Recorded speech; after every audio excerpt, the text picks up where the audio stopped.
For example 2 in section 3.5, it says the points represented by each table lie on a line.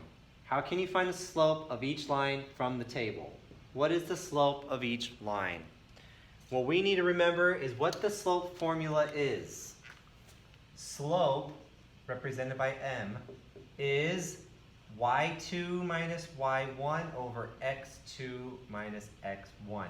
You must memorize that. Memorize this equation. Memorize that formula. You will use it all the time. Okay? I hope you can see it on this. So let's go ahead and solve for A.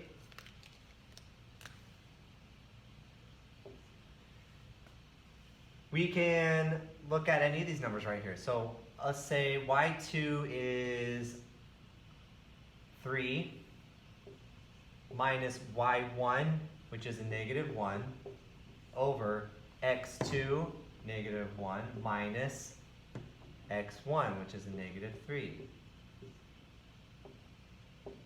3 minus a negative 1 is the same as saying 3 plus 1. Negative 1 minus negative 3 is the same as saying plus 3. So we have 4 over 2, which is 2.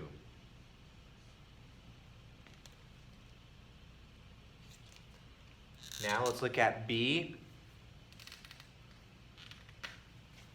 Part B, I'll go right here. Okay, remember, slope y2, negative 2, okay? So this is our y2, y1, x2, x1. All right, so minus our x1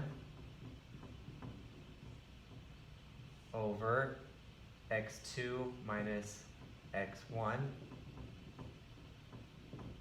which is going to be negative 2 plus 2 over 0 plus 4, 0 over 4, it's 0. There is no slope because look at the y. Negative 2, negative 2, negative 2, negative 2. Every y, it's this means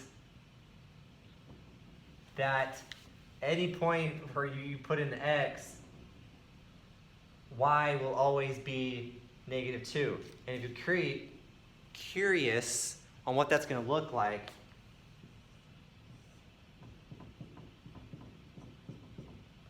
here is y equals negative 2 right here. When x is negative 4, y is negative 2. When x is 0, y is negative 2. When x is 1, 2, 3, 4, it's a straight horizontal line. There's no slope. Now part C, let me get a different color. Part C,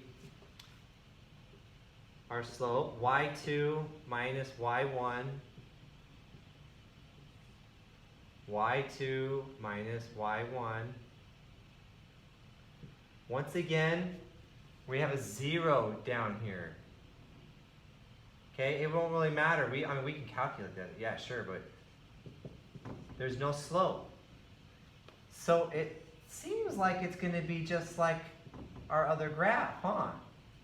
Except this time, when x is 4, no matter what your number is for y, it can be any of these numbers, it's always 4 for the x. So it's a vertical line. There's no slope to it.